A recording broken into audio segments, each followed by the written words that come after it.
Bienvenidos, hoy presentamos el caso de un paciente que presenta contusión en el brazo izquierdo durante entrenamiento de boxeo.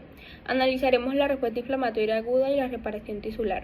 Nuestro grupo está conformado por Mari Gutiérrez, Yuderius Moscote, Gabriela Torres, Tomás Oliveros y mi persona, Leina Molina.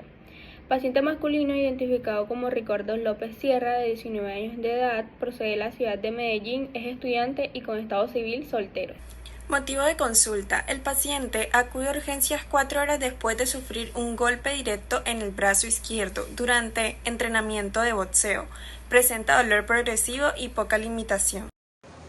Ricardo es un paciente de 19 años que consulta por un cuadro de 4 horas de evolución. Todo inicia cuando recibe un golpe en el brazo izquierdo durante un entrenamiento de boxeo.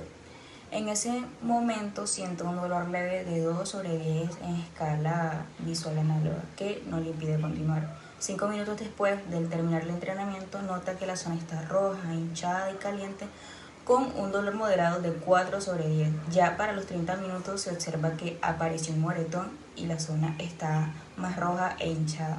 A las 2 horas el dolor aumenta a 6/10 con molestia al mover el brazo, por lo que decide guardar reposo, pero no mejora. Finalmente, ya a las 4 horas, como el dolor alcanzó de 8/10 y persiste la molestia, decide acudir a urgencias. El paciente niega antecedentes personales y familiares de importancia clínica. En el examen físico, el paciente llega consciente, orientado y refiere dolor en brazo izquierdo después de un golpe durante práctica de boxeo. Los signos vitales están dentro de límites normales. En general, no hay hallazgos anormales en cabeza, cuello, tórax ni abdomen. En la extremidad superior izquierda se observa eritema leve de edema y un hematoma subcutáneo en la parte lateral del brazo, a nivel del tercio medio del húmero. La zona está dolorosa a la palpación superficial, pero sin deformidades ni irregularidades óseas. La movilidad está un poco limitada por la molestia, aunque la fuerza está conservada y la sensibilidad y perfusión distal también son normales. Las extremidades contralaterales no presentan alteraciones. Línea de tiempo. Resumiendo visualmente, hora 0, golpe con dolor 2/10. A los 5 minutos, rojo hinchado y caliente con dolor 4/10. A los 30 minutos aparece moretón violeta. A las 2 horas, dolor 6/10 con limitación del codo. A las 4 horas va a urgencias con dolor 8/10. Inicialmente el golpe afectó el tercio medio del brazo izquierdo, impactando las capas superficiales. La región más externa, la epidermis, fue comprimida y aunque es avascular, su daño inicia las señales de alarma. La región más involucrada en este caso en la patología vascular es la dermis, rica en vasos sanguíneos y terminaciones nerviosas, seguida por el tejido adiposo que conforma la capa subcutánea y la fase superficial. El impacto rompió la red vascular en dermis y tejido subcutáneo, causando el sangrado interno y la extravasación, además de dañar las fibras de colágeno y provocar la muerte celular en dichas capas, liberando así su contenido intracelular. Fisiopatología y respuesta inflamatoria. En los tejidos hay células guardianes llamadas macrófagos, mastocitos y células dendríticas. Cuando las células se rompen por el golpe, liberan señales de alarma llamadas DAMPs, que incluye proteínas intracelulares, ADN, ATP y fragmentos de colágeno. Las células centinelas detectan el daño mediante sus receptores y al activarse liberan mediadores inflamatorios, tales como la histamina de los mastocitos, que se liberan de inmediato y causan vasodilatación. La vasodilatación explica el enrojecimiento del calor. La histamina y las prostaglandinas ensanchan los vasos, aumentando el flujo sanguíneo. Esto llama sangre arterial a la zona, lo que produce eritema por la mayor concentración de glóbulos rojos y calor por la sangre caliente que llega hacia las arterias. El aumento de la permeabilidad vascular explica la hinchazón. La histamina y los leucotrienos hacen que las células del endotelio se separen, creando poros.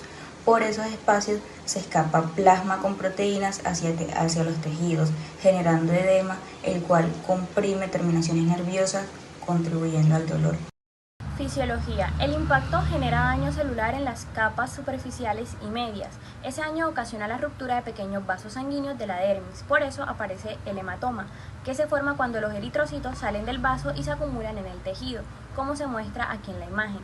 Además, los queratinocitos lesionados liberan señales de alarma que atraen células del sistema inmune, principalmente neutrófilos y macrófagos. Ellos empiezan a llegar al sitio del golpe para limpiar restos celulares y controlar la lesión.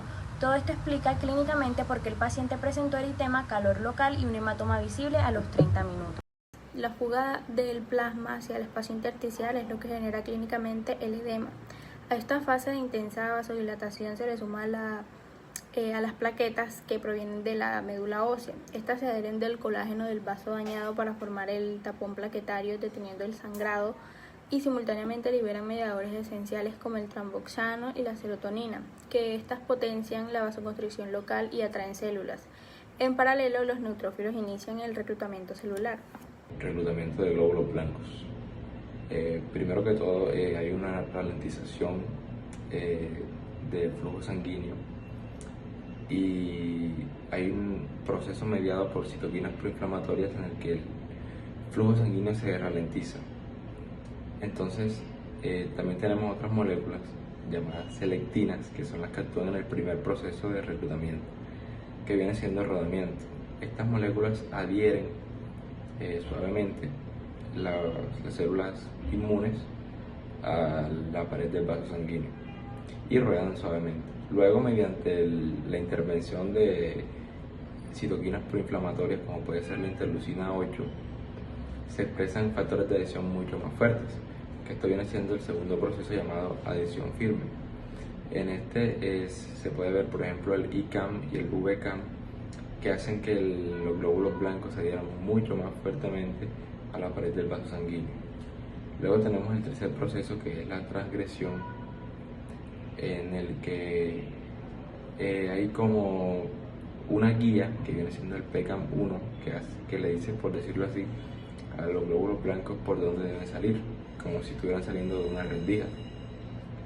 Y finalmente tenemos la quimiotaxis, que es cuando ya el glóbulo blanco está fuera del vaso sanguíneo, y tenemos dos células principales aquí, que pueden ser los neutrófilos, que aparecen entre 6 a 24 horas después de la lesión, que se encargan de fagocitar y, por decirlo así, limpiar basura, que puede ser restos celulares y patógenos.